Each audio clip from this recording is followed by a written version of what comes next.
2020년 한 해 동안 여러분들이 질문 주시고 또 병원에서 진료실에서 느꼈던 것들, 또 방송에서 한번 말씀드렸던 분들 한번 정리하면서 말씀드리도록 할게요. 첫 번째는 무턱 얘기예요. 굉장히 많이들 물어보셨고, 무턱이라는 질문에 대해서 우리가 치료 방법들이 여러 가지가 있죠.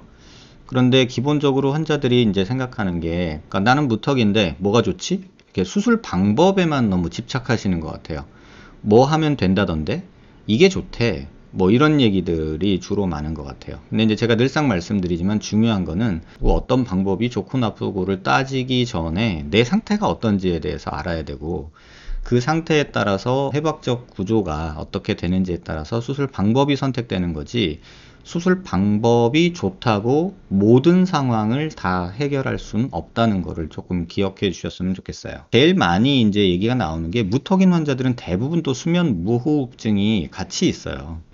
그리고 가장 많이 시행되고 있고 또 많은 분들이 이거 하면 돼 라고 생각하고 있는 것 중에 하나가 턱끝 전진술이죠. 이게 역사적으로 가장 많이 시행돼 왔던 버트놀이라는 수술이에요. 그래서 턱에 지니와이드 머슬들, 지니알 튜버클을 앞으로 이렇게 단축근형 빠듯이 빼서 뼈를 앞으로 90도 회전시켜서 이렇게 고정하는 방식이죠. 이 방식이 스탠포드 대학에서 이제 나온 방법이에요. 그래서 다들 그냥 이렇게 하면 되는다 이렇게 생각했던 것 같아요. 근데 현실은 이 수술이 그렇게 효과적이진 못하고 또 부작용 또한 만만치 않아서 최근에는 거의 시행 잘 안 되는 것 같아요. 모 대학병원 교수로 있는 제 아는 동생은 비뇨기과 교수로 있거든요. 자기가 했던 수술 중에 환자한테 제일 미안한 수술을 꼽아라 그러면 이 수술을 꼽는다고 얘기할 정도로 그렇게 썩 좋지 못한 결과를 보였던 수술이라고 해요.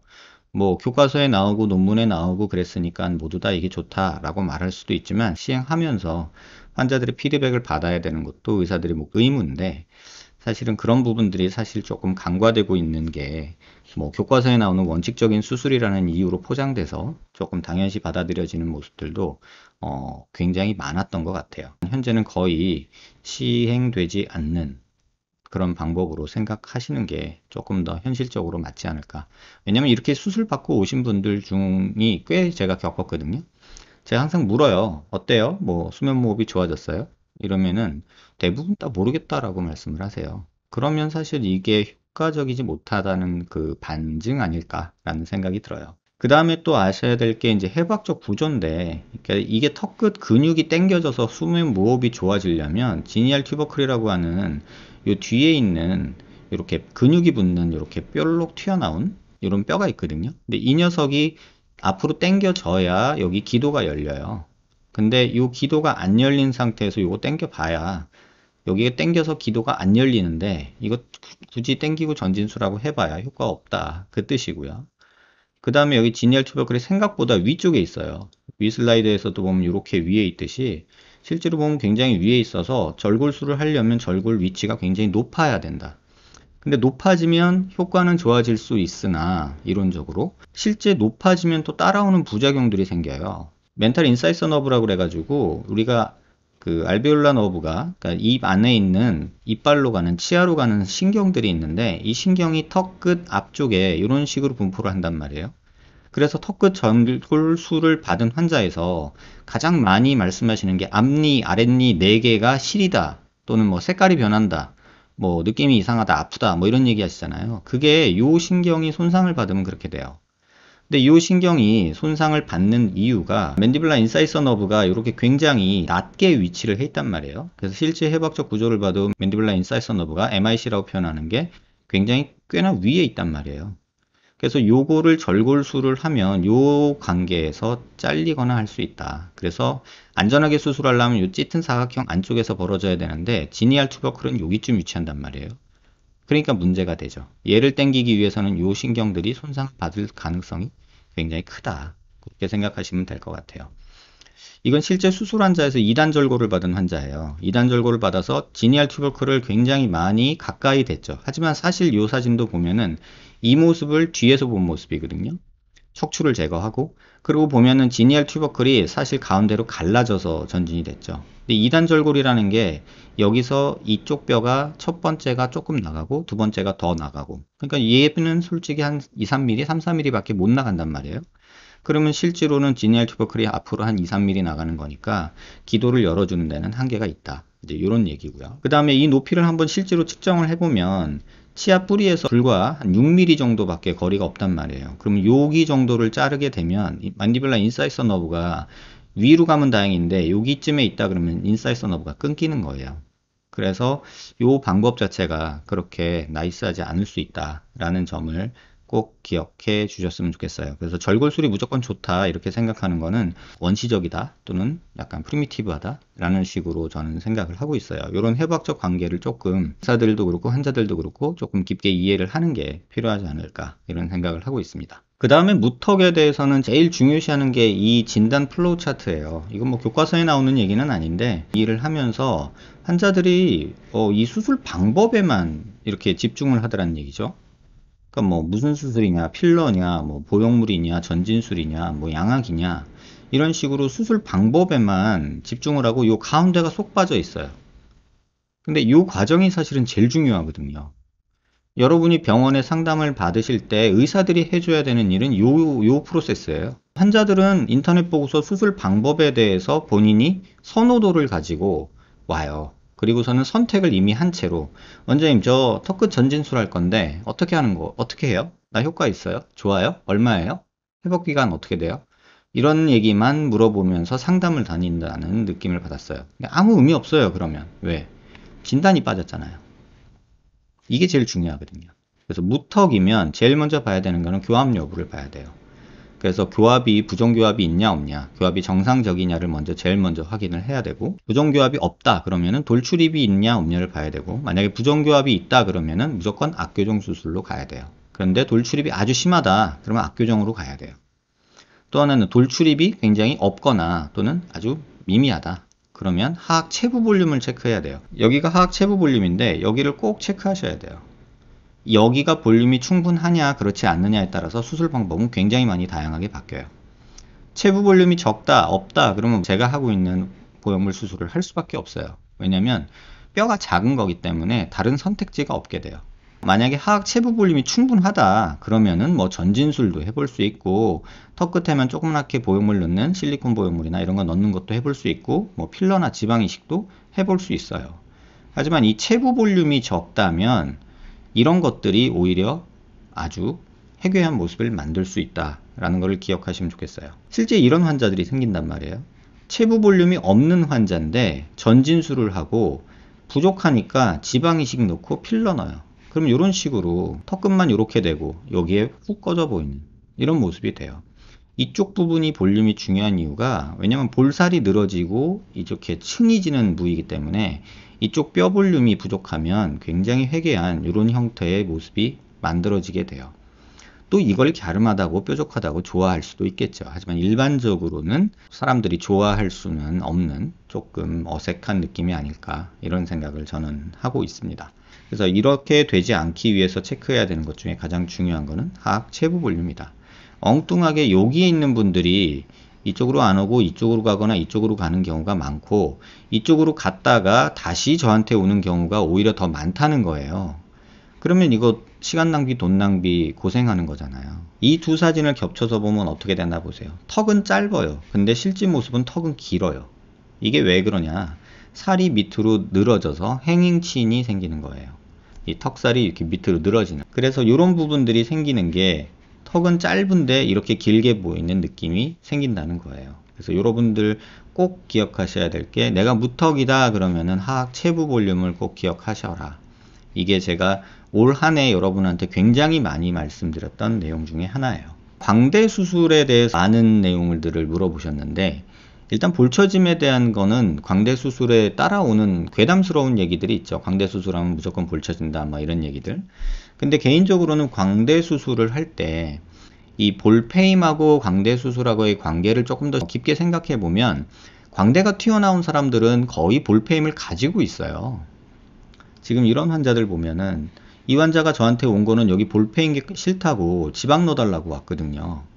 근데 야, 너 광대가 너무 많이 나왔으니까 우리 광대 줄이는 게 어떨까? 이렇게 얘기를 했죠. 그래서 광대를 줄인 모습이에요. 자, 광대를 줄이고 나면 여기 패인 모습들이 일부 완화가 되죠. 그러니까 이런 모습들을 우리가 볼 처지는 거를 일부 이용할 수도 있다. 지금 이런 경우도 광대가 크다 보니까 볼이 이렇게 오목하게 패여 보이죠. 그런데 이 광대가 줄어들므로 인해서 이쪽이 조금 매워지는 이런 느낌이 오히려 나쁘지 않은 경우도 있다는 거예요. 그래서 광대 수술의 볼패임은 무조건 나쁘다고 생각하지 마세요. 광대만 크고 볼이 꺼져 있는 경우는 광대 줄이는 것만으로도 이 볼 꺼진 거를 해결할 수도 있다 라는 생각을 좀 하셨으면 좋겠어요. 또 이런 경우도 두상도 크고 광대도 나와 있지만 여기 보면 이렇게 꺼져 있죠. 이런 경우 여기를 메꾸려고 하다 보면 얼굴이 달덩이가 되는 것도 있고요. 근데 광대를 좀 줄이고 나면 여기서 살짝 살이 늘어지는 느낌이 오히려 옆 라인을 조금은 더 나은 자연스럽게 만들어주는 그런 내용이 있다는 거 꼭 기억해 주셨으면 좋겠고요. 볼처짐이 무조건 나쁘다는 생각에서는 조금 벗어났으면 하는 바람이 개인적으로는 있습니다. 무슨 수술을 했건 수술을 안 했건 간에 환자분들이 제일 많이 얘기하는 것 중에 하나가 볼처짐이 뭐냐, 볼처짐은 나이 들어서 있냐, 뭐 내가 윤곽수술했더니만 볼이 처졌다, 젊어서 윤곽수술하면 나이 들어서 뭐 얼굴이 무너진다, 뭐 이런 얘기들을 아주 그냥 인터넷에 보면 어마무시하게 많죠. 근데 개인적으로는 이 내용도 조금은 다르게 생각해 볼 필요가 있는 것 같아요. 이해가 없어서 그래요. 그냥 느낌만 있고 이해가 없으면 사람들이 자기 느낌을 사실화 시켜버리는 경향이 있거든요. 지금 보이는 게 가장 크게 보이는 그런 내용이에요. 그래서 요거를 어떻게 하면 일반인들한테 쉽게 설명할까? 그래서 한 6, 7년 전에 만들어 놓은 내용이에요. 사실은 이 풍선 이론이라는 게. 제가 만들어 놓은 풍선 이론이라는 거는 그냥 제 경험을 여러분들한테 쉽게 이해시켜 드리려고 한 건데, 오늘 빌어서 한 번 더 다시 말씀드릴게요. 이렇게 풍선이 있을 때 바람을 쫙 주입하면요, 이게 풍선이 두께가 조금씩 달라요. 그래서 어느 쪽은 막 불어나고 어느 쪽은 잘 두꺼운 데는 잘 안 늘어나죠. 그런데 중요한 거는 이 풍선을 바람을 어느 정도 넣었을 때 이렇게 불었다가 바람을 다시 빼면 예전 모습하고 똑같이 돌아오는 경우가 있어요. 그거를 뭐라고 하냐면 일라스틱 리밋이라고 해요. 탄성 한계. 탄성 한계를 넘겨서 이 바람을 불어 넣으면 그 다음엔 바람을 빼도 풍선 고무가 쭈글쭈글하게 되죠. 그 그림이 이 그림이에요. 똑같이 바람을 넣는데 이쪽은 볼록하게 더 많이 불어오르고 이쪽은 덜 불어오르죠. 다시 말하면 이쪽은 풍선의 고무가 두껍다는 뜻이고 이쪽은 고무가 얇다는 뜻이에요. 그러면 여기는 탄성 한계가 높고 여기는 탄성 한계가 낮아요. 그래서 바람을 더 넣어보면 여기는 점점 얇아지는 게 보이고 여기는 조금 두꺼운 게 보일 거예요. 그래서 바람을 다시 빼봤을 때 이 파란 쪽 사이드, 조금 두꺼운 쪽 사이드는 바람을 뺐을 때 처음 바람 넣기 전하고 비슷해요. 그런데 이 노란 쪽 사이드는 빼고 나면 쭈글쭈글해요. 옆에서 봐도 이쪽은 팽팽한 데 비해서 이 노란 쪽 사이드, 많이 불러놨던 쪽은 이렇게 쭈글쭈글하죠. 좀 많이 늘어진다는 거죠. 이게 실제로 우리한테 수술하는 사람들한테도 보여지는 거예요. 그래서 제가 뭐라고 말씀드렸냐면 윤곽수술하고 거상수술하고 같이 하는 건 전 반대한다 그랬죠. 왜냐면 윤곽수술 자체도 붓는 수술이고 거상수술 자체도 붓는 수술이에요. 그러면 피부가 탄성 한계를 넘어서 더 부어버리면 제 아무리 땡겨놔도 탄성 한계를 넘어선 그 상황에서 붓기가 빠지면 다시 처진다는 거예요. 그러면 윤곽수술하고 거상수술하고 같이 하는 거는 효과를 반감시킬 수밖에 없다. 그럼 그 고생을 했는데 뭐 하려고 효과가 떨어지는 짓을 하냐는 거죠. 그래서 제가 비유를 들 때 여러분한테 그렇게 말씀드렸죠. 머리 드라이하고 목욕탕 안 가잖아요 라는 말씀을 드렸죠. 어차피 목욕탕 가면 머리가 물에 젖잖아요. 그러면 드라이하는 게 효과가 없죠. 이 그림을 잘 이해하셔야 돼요. 많이 부으면 탄성 한계를 넘어서서 내 피부가 옛날로 돌아올 수 있는 탄성 한계를 넘어서게 돼요. 그럼 늘어져요. 그 늘어짐을 이해하셔야 된다는 게 첫 번째예요. 그래서 윤곽수술하고 거상수술은 같이 하지 않는 게 원칙적으로 한다는 게 제 생각이고요. 그 다음에 또 하나는 풍선 이론에서 이 안에 아까는 바람을 넣었잖아요. 이번엔 물을 넣어봤어요. 그럼 물을 넣었을 때는 이 무게에 의해서 축 처지죠. 보면 여기는 두꺼운 사이드고 여기는 얇은 사이드니까 투명한 정도가 다르죠. 자, 피부가 얇은 쪽은 더 훨씬 불룩해져요. 그 다음에 피부가 두꺼운 쪽은 좀 덜 불룩해지죠. 이걸 비유를 하면 어떻게 되냐면 풍선은 피부예요. 피부. 그 다음에 바람은 스태틱 스트럭처라고 해가지고 움직이지 않는 구조. 그 다음에 물은 다이내믹 스트럭처라고 해서 중력에 의해서 밑으로 가라앉는 거죠. 쉽게 말하면 풍선에 물과 바람을 반을 넣어놓으면 물은 밑으로 가라앉고 바람은 그냥 여기 둥둥 떠다니잖아요. 그러니까 움직이지 않는다는 얘기예요. 그러면 비유를 할 때 이런 에어가 여기 바람이고 워터, 물이 이렇게 밑에 가라앉는 다이내믹 스트럭처라고 보면 된다는 얘기예요. 일단 그렇게 생각하면은 우리가 지방을 빼는 게 과연 이거를 해결하는 데 도움이 되냐를 이해할 수 있게 돼요. 그래서 바람 같은 거는 이거는 뼈예요, 뼈. 예를 들면 바람을 빼면 풍선은 작아지죠. 물을 빼도 작아지긴 작아지죠. 하지만 처짐은 무게 때문에 있단 말이에요. 그래서 지방을 빼는 것만으로는 이분하게 줄어들지 못해요. 근데 바람이 빠지면은 전체적으로 줄어드는 효과가 있죠. 그래서 우리가 윤곽 수술할 때 처짐을 유발하는 게 뭐 여러 가지 있겠지만 뭐 피부 두께, 뭐 피부 탄력, 뭐 뼈 이동량, 삭제량, 뭐 뼈 볼륨 변화량, 그다음에 뭐 안면 유지인데 뭐 이런 것들 여러 가지 있겠지만 제가 생각할 때 가장 중요한 거는 뼈의 볼륨 변화량이 가장 커요.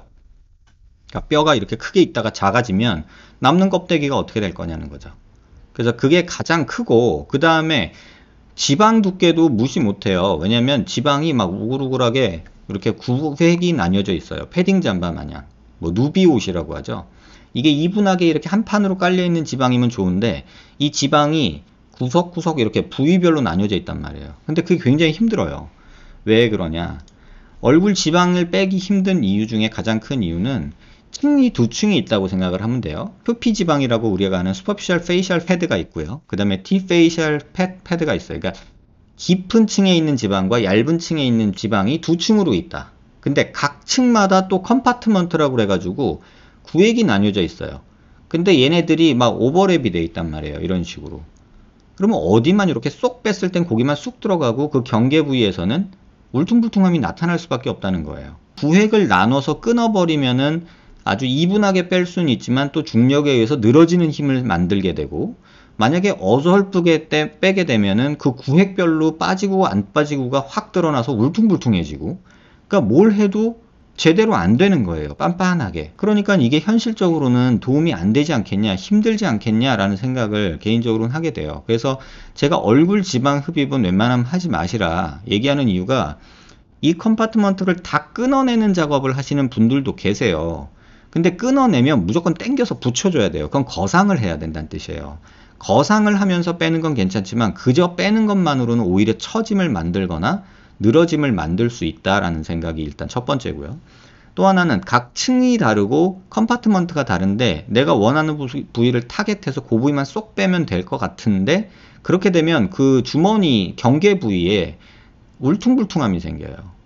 그래서 결국은 지방흡입을 얼굴을 했던 사람들의 얘기를 들어보면 울퉁불퉁하다, 뭉친다, 오히려 처졌다 뭐 이런 것만 얘기가 듣지 뭐 아주 빤빤하게 이쁘게 잘 빠졌어요 이렇게 얘기하시는 분들이 거의 없어요. 반면에 턱 밑은 지방이 한 덩어리로 있어요. 그래서 여기 이중턱은 제가 빼는 거는 찬성한다고 말씀드렸죠. 그래서 저도 여기 빼는 거 되게 좋아해요. 그래서 이중턱 지방을 빼는 거는 찬성하지만 얼굴에 안면부 지방 빼는 거는 개인적으로 반대한다. 이렇게 말씀드렸던 어떤 이론적인 배경이 되는 내용이에요. 그래서 이 부분 꼭 기억해 주셨으면 좋겠고 또 이렇게 물어보면 또 이제 심부볼 얘기 나오죠. 심부볼이 여기서 보이는 부칼페페드예요. 위치를 잘 보세요. 관자놀이부터 광대 약간 아래쪽까지 그 다음에 이 광대 밑에까지 속에까지 있는 이 지방을 우리가 부칼페페드라고 해서 심부볼이라고 흔히 말하는 그 내용이에요. 근데 이 심부볼은 빼가지고 좋아지는 게 팔자 여기가 아니잖아요. 지금 보면. 근데 심부볼을 빼면서 팔자 좋아진다고 하시는 분들이 은근히 많으세요. 여기가 팔자잖아요. 근데 심부볼은 여기예요. 그럼 요거 뺀다고서 요게 더 좋아지겠어요? 아니에요. 오히려 볼페임 유발하고 여기가 더 불룩해 보이는 효과가 나타나는 썩 좋지 않은 결과를 보이게 될 거예요. 그래서 심부볼을 빼는 거의 효과는 광대뼈 밑으로 해서 이렇게 있어요. 우리 이렇게 만져보면 광대뼈 여기가 만져지거든요. 그게 지금 제가 손대고 있는 데가 여기예요. 직접 만져보셔도 될 거예요. 광대뼈가 이렇게 만져보면 여기 걸리는 데가 있어요. 이렇게. 그게 지금 여기거든요. 마우스 지금 제가 표시한데. 그럼 여기 안쪽에 있는 게 부칼페페드예요. 심부볼 지방. 그러면 요 녀석을 한번 보면 지금 여기인데 여기가 빠져야 되잖아요. 근데 이런 환자들 보세요. 이 환자 부칼페페드를 빼고 나서 심부볼 빼고 나서 좋아진 데는 여기만 좋아진 거예요. 여기만. 여기 뺀 후를 보세요. 여기만 좋아졌죠. 여기는 그대로예요. 근데 여기 볼록한 사람들이 심부보를 빼고 다녀요. 그러면 이게 더 덩어리져서 더 크게 보이는 울퉁불퉁한 모습이 돼요. 그래서 심부보를 빼야 되는 경우는 여기가 튀어나온 경우들이 있어요. 마치 사탕 문 것 같은 느낌. 그러니까 팔자 주변에 여기가 볼록한 게 아니라 이 볼에 사탕 문 것처럼 보이는 분들이 있어요. 아주 드물게. 그러면 그런 분들은 심부보를 빼는 게 도움이 돼요.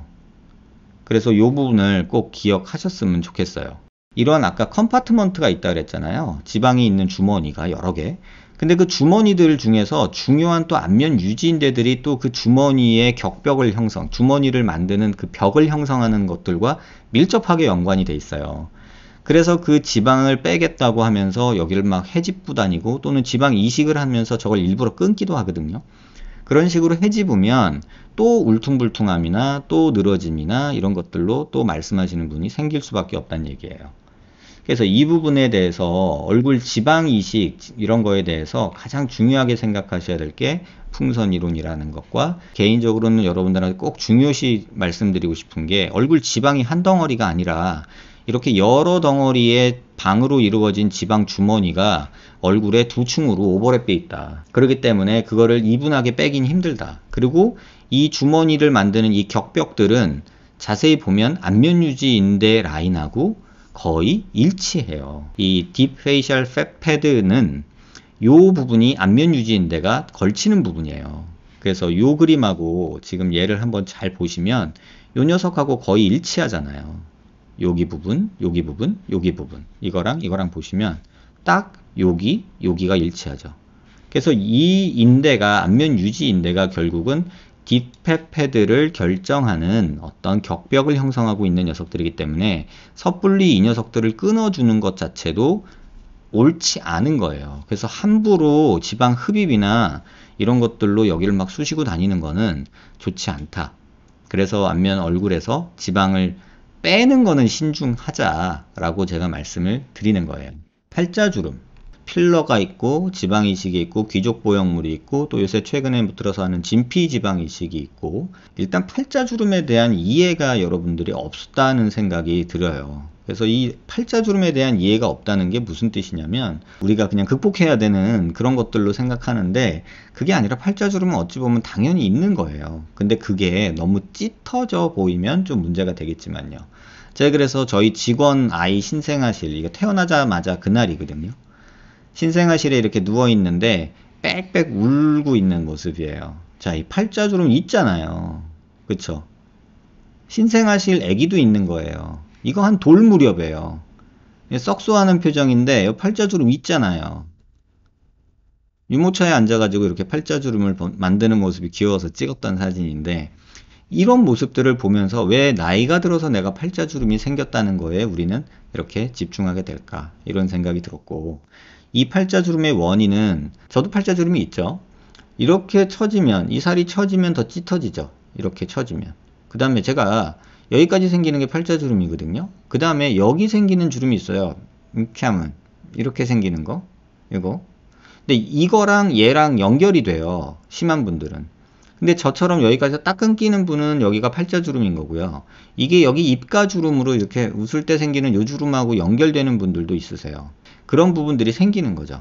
자, 여기서부터 여기까지 만들어지는 거는 표정주름이에요. 우리가 웃을 때 땡기는 이 부시네이터나 자이고마티쿠스 메이저 마이너 머슬들이 만들어내는 그런 근육들이 만들어낸 표정주름이죠. 이 모습에서 또 여기 뼈가 꺼져 있는 분들도 있고 또 살이 두꺼워서 늘어지는 분들도 있고 여러 가지 원인이 있어요. 그럼 내가 왜 꺼졌는지를 알아야 돼. 이렇게 중안면부 함몰이 있는 경우라면 보형물, 볼륨을 주는 그런 모습이 오히려 더 자연스럽다는 뜻이에요.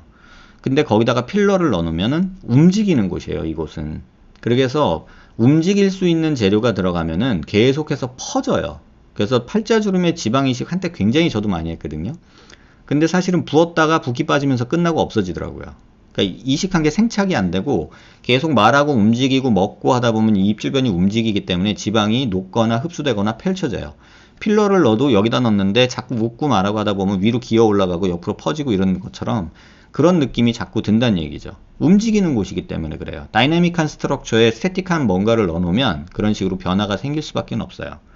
또 하나는 다이내믹 스트럭처에 어떤 움직이는 공간에 내가 움직이지 않는 스태틱한 녀석을 넣어놓으면 가만히 무표정일 때는 괜찮은데 표정을 지으면 또 이 스태틱한 녀석이 확 도드라져 보이는 경우도 있어요. 그래서 교정도 너무 욕심내서 하지 말아야 된다. 그래야 자연스러울 수 있다라는 말씀이고요. 그래서 뼈가 꺼진 경우에 활용되는 방법이 보형물 수술이에요. 여기 팔자 부분이 꺼져 있고 인중 부분도 꺼져 있는 분들, 입술이 살짝 이렇게 들린 모습이 있는 분들이 여기 비순각도 조금 올려주면서 팔자주름도 없어지면 이런 식으로 새초롬이 이뻐지거든요. 근데 이 느낌을 여자들이 되게 좋아해요. 그 새초롬한 느낌을. 근데 이렇게 생겨 있으면은 약간 뾰루퉁해 보이고 삐져 보이고 이런 느낌이 있거든요. 그래서 그 느낌을 사라지는 그런 수술을 하게 되는 거죠. 이 왼쪽하고 오른쪽하고 딱 보시면 사람들은 보면은 이 수술이 뭐냐라고 몰라요. 코 수술했나? 이런 생각이 들 정도로 사람들은 생각할 수 있어요. 하지만 팔자랑 비순각에 볼륨을 준 것밖에 없어요. 그러면 여기 팔자가 꺼진 게 좋아지고 비순각이 조금 올라가면 마치 코도 더 높아 보이고 막 이런 현상이 생기죠. 근데 이런 경우에 사람들이 느낌으로 보면은 왠지 요거는 불쌍한 느낌 또는 뭐 삐진 느낌 이런 느낌이 들지만 이건 약간 세련된 느낌이 든단 말이에요. 그러니까 이런 식으로 바뀌어가는 게 볼륨의 변화예요. 그리고 또 이러고 하다 보니까 환자분들이 물어보죠. 이제 뭐 표정 지을 때 어색하냐, 뭐 어떠냐, 많이 붓냐. 그래서 제가 말씀드렸던 게 이게 수술 전 하루, 2주, 한 달 14일, 이게 3개월. 이걸 그냥 보여드리는 거예요. 한 달 정도까지는요, 굉장히 부어있는 모습이 보여요, 실제로. 다음날 수술하면 막 불쌍해 보이죠, 더 부어서. 근데 한 2주만 돼도 그럭저럭 봐줄만 해요. 근데 한 달 넘어가면 조금씩 편안해 보이기 시작하죠. 그래서 요거는 붓기에 대한 설명일 거고요. 옆모습에서 볼 때도 한 달 정도 되면은 그럭저럭 괜찮은 모습이 보이죠. 지낼만한. 근데 한 2주만 돼도 조금 부어서 불편한 모습이 보이죠. 그래서 한 달 정도까지는 괴롭다. 그 다음에 한 3달 정도 지내야 본인이 편하게 느껴져요. 왜 이때만 해도 땡기고 불편해요. 그래서 한 3개월 지나고 나면은 좀 본인이 편안하게 느껴지는 상황이 오게 돼요. 그렇다고 그러면은 뭐 아무나 다 하냐? 그렇지 않아요. 실제로 저한테 노블캐 수술 상담하러 오시는 분 중에 제가 수술하세요 라고 하는 비율은 한 20-30% 밖에 안 돼요. 나머지는 제가 이거 안 돼요. 하지 마세요. 해주고 욕먹을 것 같아요. 안 해요. 이제 이렇게 얘기를 하거든요. 그 이유가 뭐냐면 적응증이라는 게 명확해요. 이 수술은 4가지 조건을 만족하면 묻지도 말고 하라 그래요. 그냥 날짜 잡고 가세요 그래요 제가.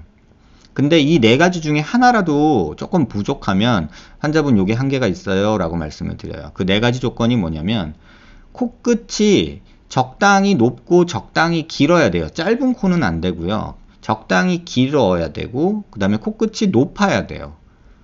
그게 첫 번째 조건이고요. 그 다음에 팔자 부위가 훅 꺼져 있어야 되고요.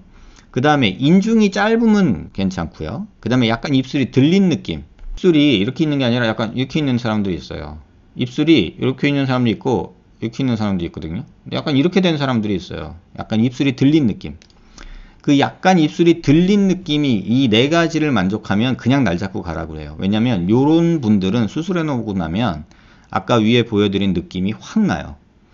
아까 이 사진도 보시면 잘 보면 입술이 약간 들려 있고 짧죠. 코는 높고 충분히 길죠. 팔자 꺼져 있죠. 이런 경우는 묻지도 말고 하고 나면은 굉장히 만족스러운 수술이 돼요. 근데 이런 경우는 코가 낮아요. 그런데 입술 들리고 짧고 꺼져 있어요. 그러니까 3가지를 만족하죠. 그랬는데 하고 나면 코가 조금 아쉽다 이런 느낌이 들죠. 근데 이 경우는 되게 만족스럽잖아요. 또 이 환자 같은 경우도 되게 만족스러운 경우예요. 왜냐면 코 적당히 높고 길고 팔자 꺼져 있고 입술 들렸고 인중 짧고 이 4가지 조건을 만족하면 그냥 해도 돼요. 근데 대부분 요 4가지 조건을 다 만족하는 경우는 또 그렇게 많진 않아요.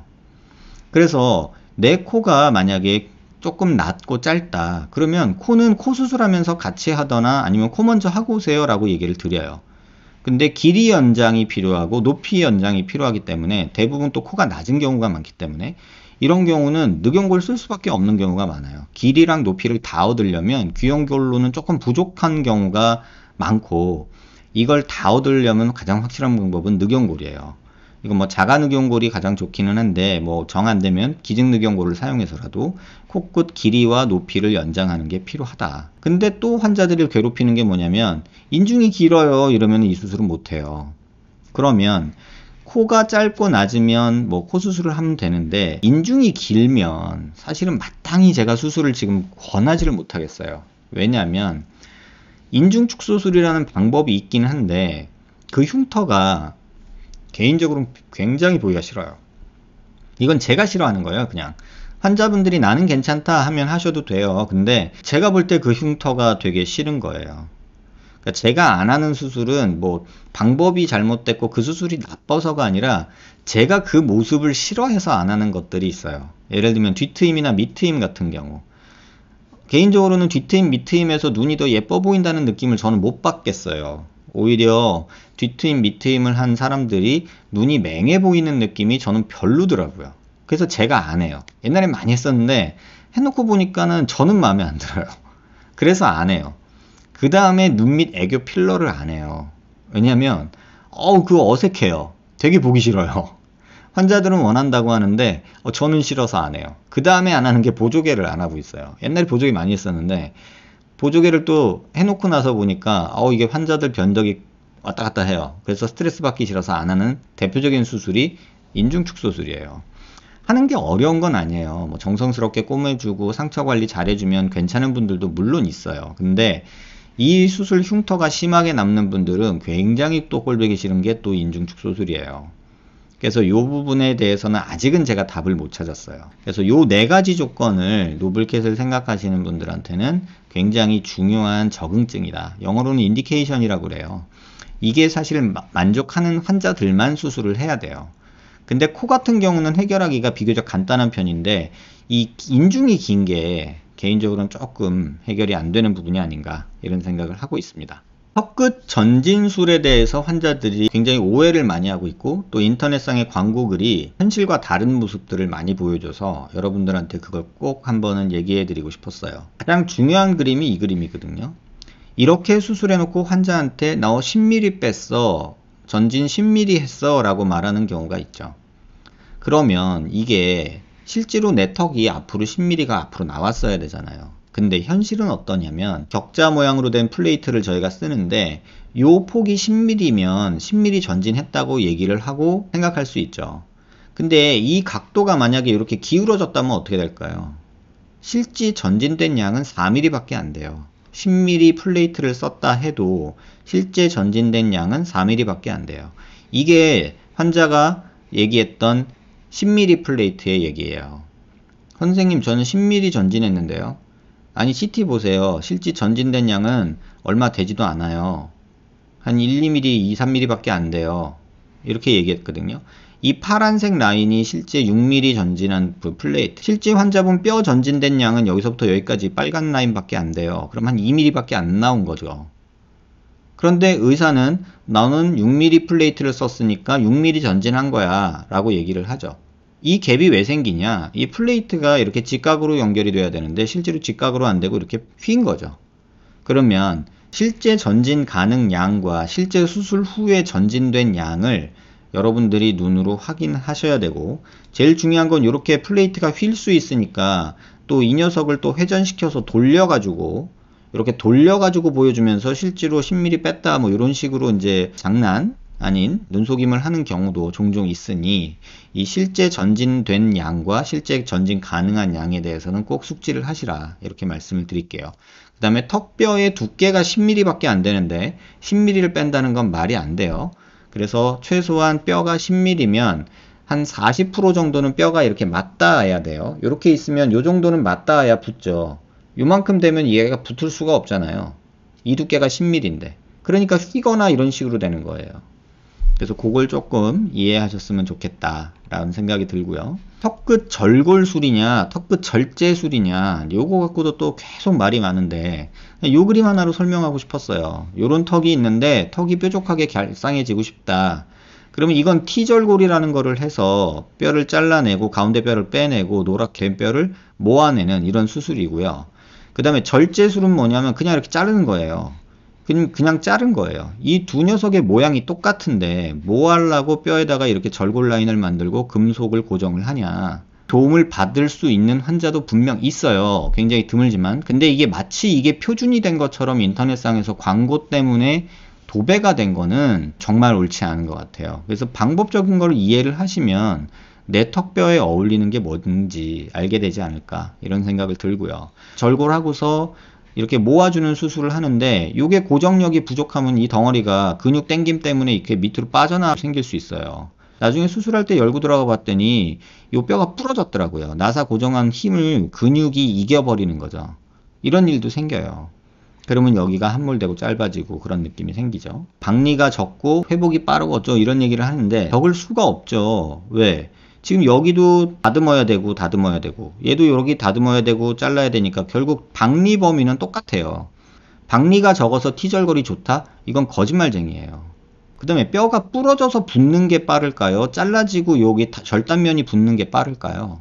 이게 훨씬 빠릅니다, 여러분. 여기는 피는 조금 덜 날 수도 있어요. 고정을 한다고 나살 또 박아야 되잖아요. 수술 시간도 훨씬 길고 박리도 오래 걸리고 조직 손상도 이게 더 많아요. 왜? 톱이 지나가면은 일단 뼈가 1mm 이상 갈려 나가니까. 그리고 근육 손상 때문에 뭐 이런 얘기 할 수도 있는데 근육 손상이 이게 있을 수가 없죠. 왜? 얘는 뼈를 절골해서 움직이잖아요. 그러면 근육이 따라 움직여야 되는데 그 근육 움직임이 더 불편하죠. 그래서 이렇게 수술하고 차라리 이런 턱끝 부위에 이런 근육을 묶어주는 작업을 하면 돼요. 그러면 아무 문제가 없어요. 그러니까 이런 생각을 안 하면 괜히 이 수술을 받고 오히려 고생하는 경우가 많아요. 그래서 목적 자체가 이러한 목적이라면 해부학적 구조를 조금만 이해한다면 충분히 극복 가능한 내용을 괜히 뼈를 절골면을 여러 개 만들고 여기에 금속 고정을 잔뜩 하는 거는 저는 정말 반대하는 입장이에요. 그 다음에 턱 끝에 근육이 이렇게 있어요. 멘탈리스 머슬이라는 게 이런 식으로 피부를 뚫고 들어가서 턱뼈 끝에 여기 치아뿌리 밑에 붙는데 우리가 수술할 때 절개를 여기를 하고 들어가요. 여기를. 그래서 근육 일부가 잘려요. 수술하고 나면. 그래서 수술할 때 이 근육을 다시 봉합해주는 작업이 필요해요. 그런데 턱을 굉장히 많이 잘라내고 여기를 봉합을 안 하면 턱살이 늘어져서 이렇게 늘어지게 되죠. 그래서 근육 묶기는 필수인데 그 근육 묶기를 하면 안 된다라고 말하는 모 유튜브 선생님이 계셨죠. 그거는 정말로 지식이 부족한 게 아니라 공부를 안 해서 그래요. 공부를 해야 돼요. 공부를. 그럼 공부를 안 하고 자기만 맞다고 아집 부리는 거나 별반 다르지 않아요. 이 근육을 봉합하는 거에 대해서는 1960년대부터 많은 논문들이 있었어요. 근데 그거를 공부를 안 하고서 이걸 하면 안 된다? 이렇게 말하면 안 되고요. 또 하나는 근육을 너무 타이트하게 만들면 안 돼요. 이 근육을 봉합한다고 해서 너무 타이트하게 꽉 묶어 놓으면 호두주름이 이 근육 때문에 생기는 거예요. 그러니까 이게 뭐 말장난 같을 수도 있는데 근육 봉합은 필수고요. 대신에 너무 타이트하게 하면 안 돼요. 뼈가 없어지면 조금 당겨 꼬매야 되고요. 뭐가 보형물이 들어가서 뭐 볼륨이 커졌으면 조금 느슨하게 해줘야 돼요. 이런 조절을 하는 게 의사들의 역할인데 뭐 환자들한테 유튜브에서 그냥 단편적인 지식을 전달하려고 이건 된다 OX로 설명하다 보니까 그런 일이 생긴 것 같긴 한데 이 부분을 이해를 하셔야 돼요. 너무 많이 당겨서 꼬매 올리면 또 이 근육이 피부를 가지고 따라 들어가기 때문에 호두주름이 생겨요. 그 텐션을 조절하는 게 의사의 경험치인 것 같아요. 초록색으로 된 게 플라스틱 스마 근육이에요. 이 근육의 방향은 이쪽 방향으로 이렇게 당기는 근육이에요. 근데 입꼬리 내림근이라는 요 녀석이 있어요. 요렇게 생긴. 요렇게.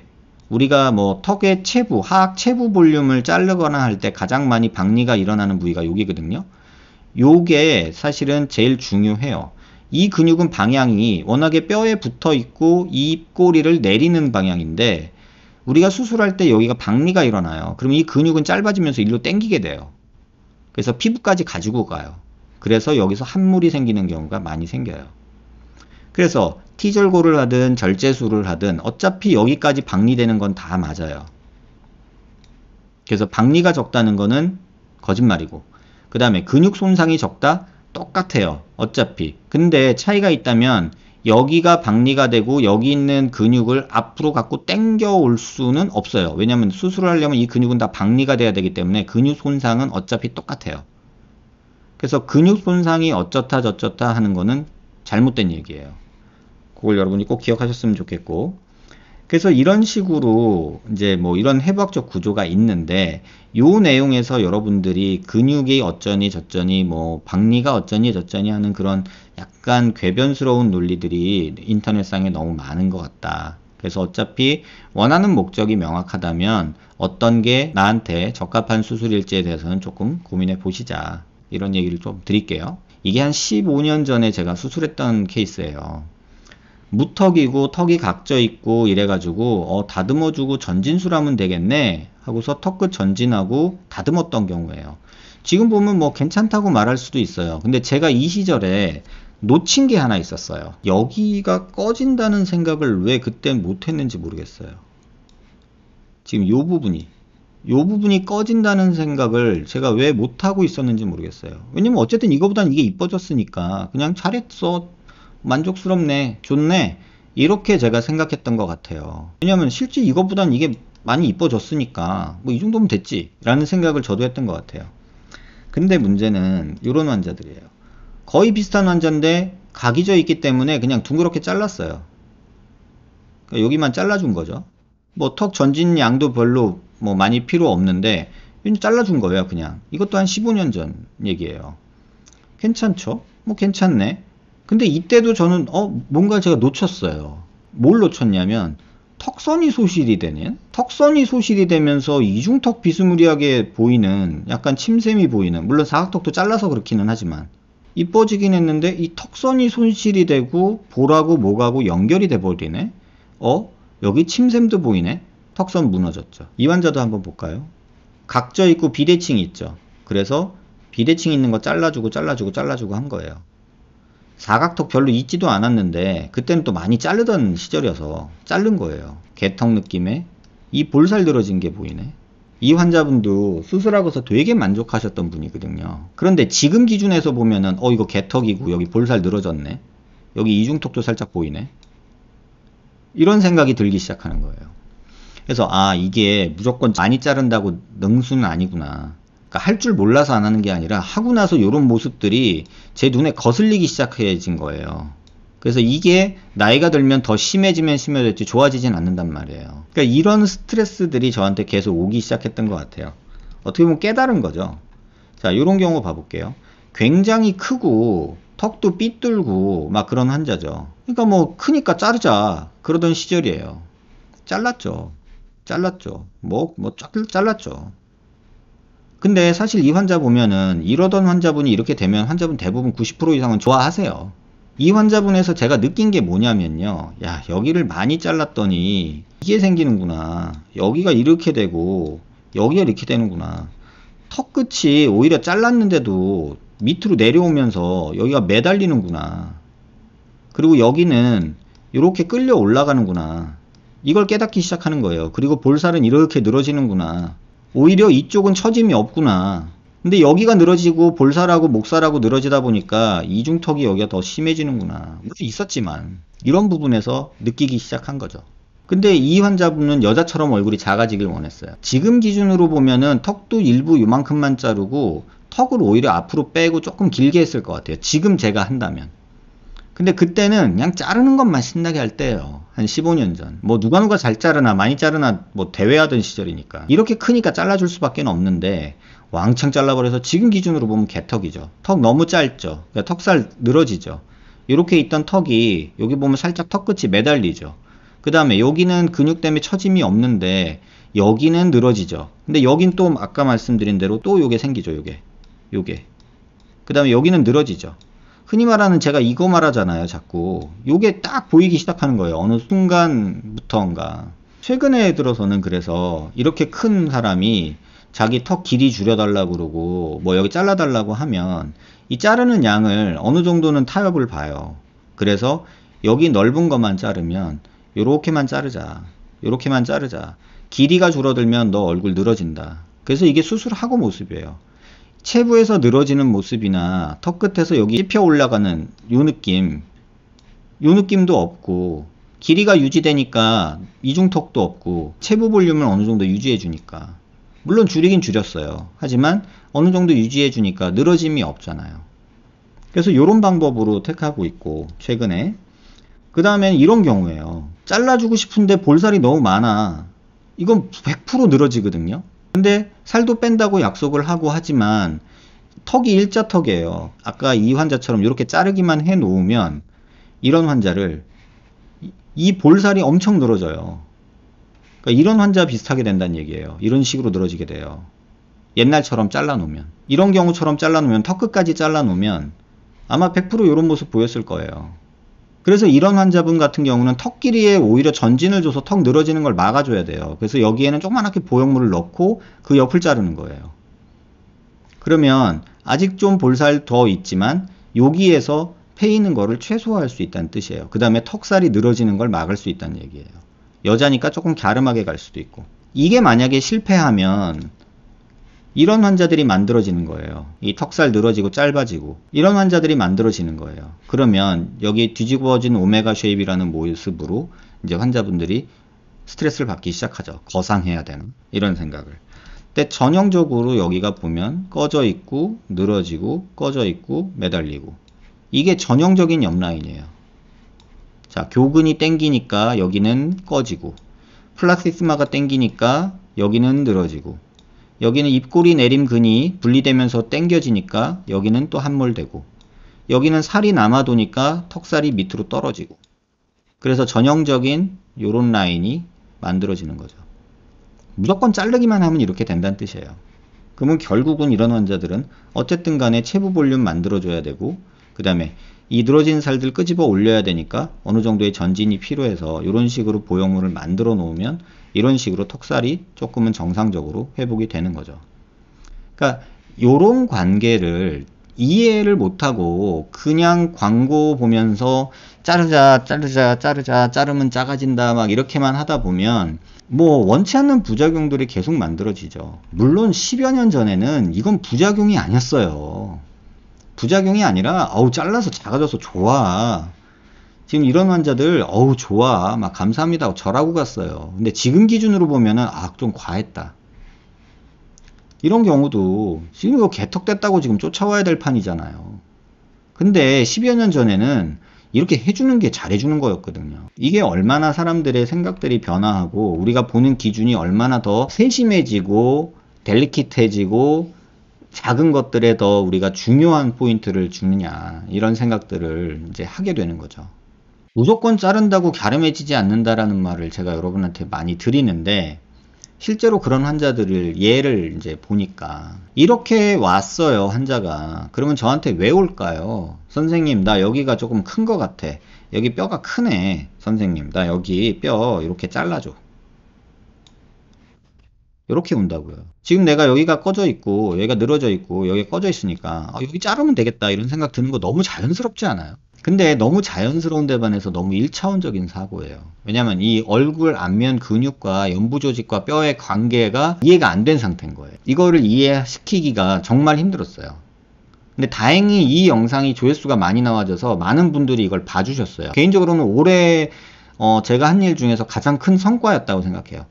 무조건 자른다고 얼굴이 작아지지 않는다는 거를 여러분들한테 말씀드리고 싶었거든요. 한 7, 8년간 계속 이 얘기를 해왔는데 여러분들한테 이거를 조금 각인시켜 드린 게 아닌가라는 생각이 들어서 제 나름대로 개인적으로는 되게 뿌듯한 내용이에요. 그래서 이 사진을 겹쳐 놓은 거예요. 그러면 뼈 튀어나온 데랑 살 튀어나온 데랑 똑같으니까 자르면 되겠지 이렇게 말하는 의사 선생님들도 많다는 얘기예요. 실제로 이런 환자가 왔단 말이에요. 이렇게 꺼져 있고 이렇게 늘어져 있고 그럼 이 환자가 CT가 이렇게 생겼어요. 그러면 어떻게 수술을 해달라고 할까요? 90%의 병원에서 여기 자르자고 해요. 근데 이 환자분이 저한테 오셨을 때 환자분 여기 자르시면 안 됩니다 라고 말씀을 드렸고 환자분 여기가 너무 많이 잘린 거라 여기를 이렇게 만드셔야 됩니다 라고 제가 말씀을 드렸어요. 여기를 만들어야지 여기를 자르면 안 됩니다 라고 말씀을 드렸거든요. 환자분이 다른 병원에 가셨어요. 그랬더니 다 자르자 그러는 거예요. 한 5군데 갔는데 5군데에서 다 자르자 그랬어요. 2019년 5월에 이렇게 저한테 오셨었고 그 다음에 2020년 3월에 올해 3월이죠. 이렇게 오신 거예요. 아니나 달라 여기를 이렇게 시원스럽게 자른 모습으로 신경이 드러났죠. 이 부분에서. 그러니까 신경 손상도 되고 그러면 실제 얼굴은 어떻게 됐을까요? 이게 19년 5월에 저한테 오셨을 때 모습이고요. 이게 2000년 3월에 오셨을 때 모습이에요. 여기 튀어나왔다고 뼈를 더 잘랐더니 어떻게 돼요? 이렇게, 이렇게, 이렇게, 이렇게. 여기까지만 해도 여기 잘라서 보면 여기는 정상, 여기가 비정상이에요. 근데 정상인 데를 또 망가뜨려서 오는 경우가 생긴다는 거예요. 제가 느낀 게 있어요. 이걸 혼자 탓을 할 수가 없어요. 상식적으로 생각했을 때 튀어나왔고 거기가 뼈가 남아있으니까 자르면 갸름해질 것 같은데? 라고 생각하는 게 너무 자연스럽잖아요. 튀어나왔으니까 다듬으면 가라앉겠지. 이렇게 생각되잖아요. 그런데 현실이 왜 그렇지 않고 또 그렇게 생각하는 의사 선생님들이 많단 말이에요. 선생님, 나 여기가 튀어나온 것 같아요. 여기 좀 자르면 여기 갸름해질까요? 라고 환자가 의사한테 물어보면 거기 자르면 좋아져요 라고 말하는 의사들이 제가 볼 때는 대한민국 강남바닥에서도 지금 80, 90%는 그렇게 해줄 것 같아요. 그러면 이렇게 된단 말이에요. 2020년 3월에 저한테 오셔서는 울고불고하고 병원 소송을 한다느니 이제 이런 말씀을 하세요. 이게 왜 이렇게 되냐? 이 근육들의 다이내믹을 이해를 못해서 그래요. 플라시스마는 밑으로 내리는 근육이고, 그 다음에 교근은 위로 올리는 근육이고, 또 입꼬리 내림근은 이게 박리가 일어나기 때문에 반대 방향으로 이렇게 당겨 올라가는 그런 다이내믹이 있어요. 의사들도 이해를 못하는 경우가 많다는 얘기예요.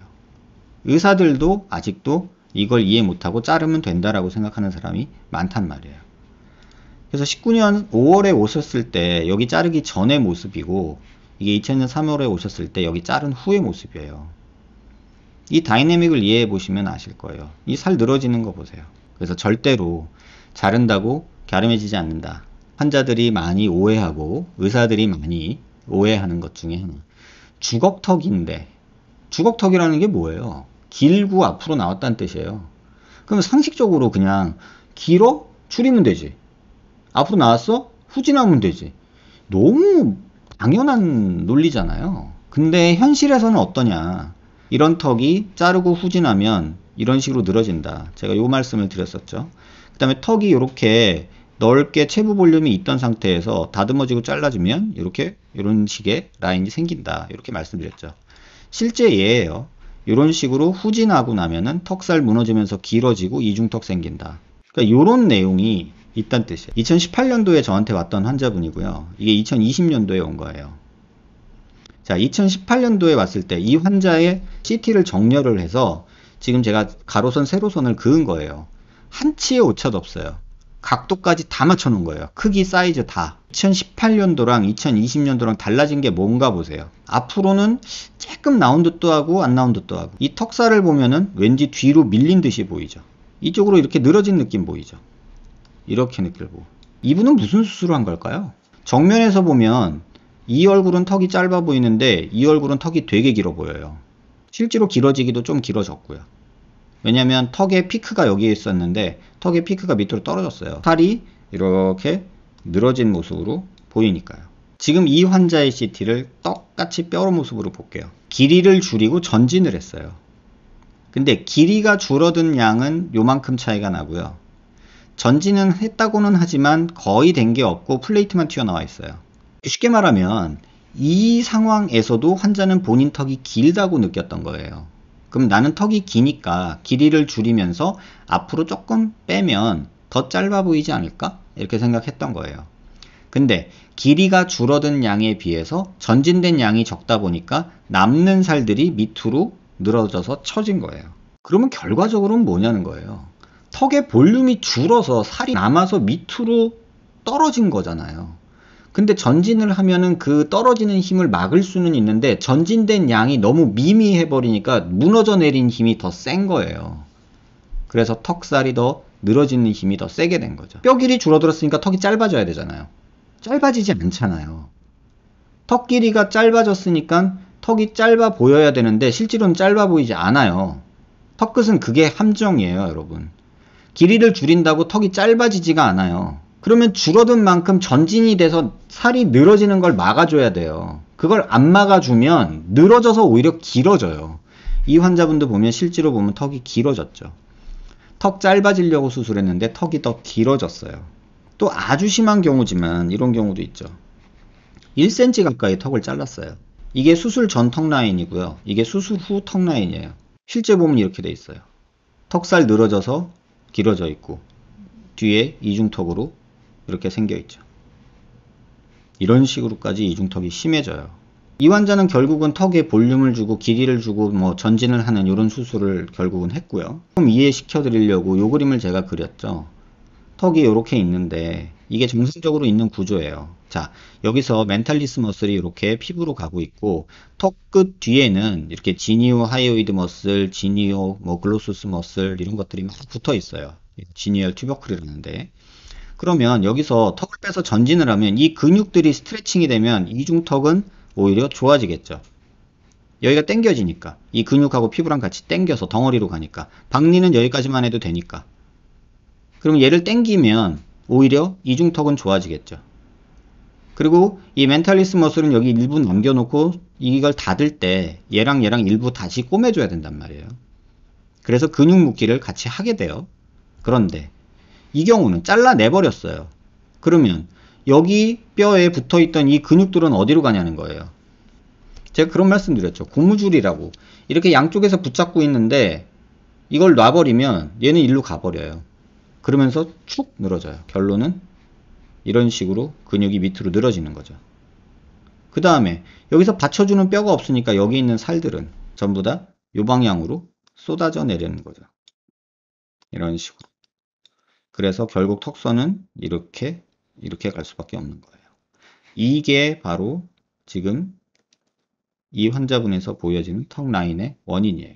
그럼 이 환자는 제가 수술한 경우인데 실제로 뼈는 자른 게 한 6mm, 7mm 정도 잘랐어요. 신경선이 여기 있으니까 여기 있는 거에 보면 지금 한 이만큼 자른 거잖아요. 위에 환자랑 비슷하게 많이 잘랐어요. 그거보단 덜 잘랐지만 여기서 잘라내면 어떻게 돼요? 살이 남아돌 거 아니에요.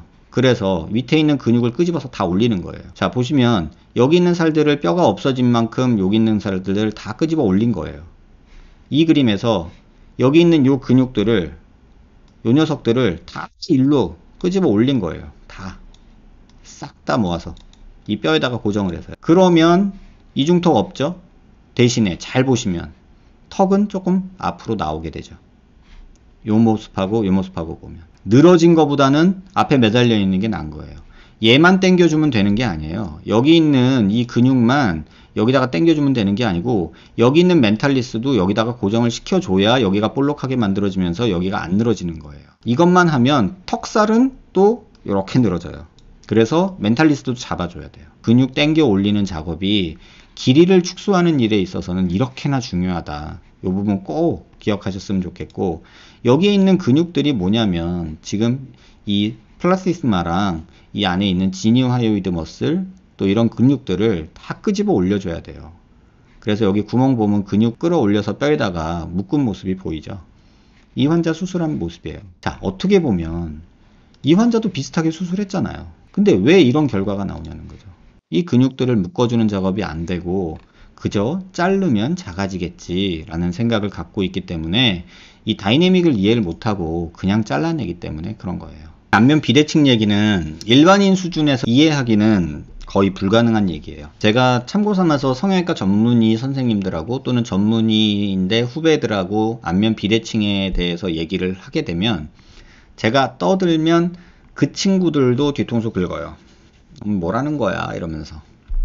그런데 이거를 일반인들한테, 환자들한테 이거를 이해시킨다? 정말 힘든 일인 것 같다라는 생각을 했어요. 그래도 한번 해보자 라고 만든 유치한 그림들 시리즈예요. 그래서 한번 보세요. 제가 진료실에서 환자들한테 제일 많이 설명드리는 그 얘기예요. 이게 뭐냐면 제가 아페나라니를 했어요. 이렇게 여기 그림처럼 어깨가 이렇게 삐뚤어요. 이게 차렷해서 아페나라니가 아니라 어깨가 이렇게 삐뚤어요. 이렇게 되면 환자들은 뭐라고 말하겠어요? 왼팔이 길어요 이렇게 얘기해요. 선생님 저 팔 길이가 달라요 이렇게 얘기한단 말이에요. 제가 CT를 보거나 이렇게 얘기를 하면 환자들이 뭐라고 하냐면, 환자분 팔 길이는 똑같습니다. 어깨가 삐뚤어진 겁니다. 제가 이렇게 설명을 해요. 실제로 이 그림을 보세요. 팔 길이 똑같거든요. 어깨가 삐뚤어진 거예요. 그래서 이게 왼손이 더 길게 보이는 거죠.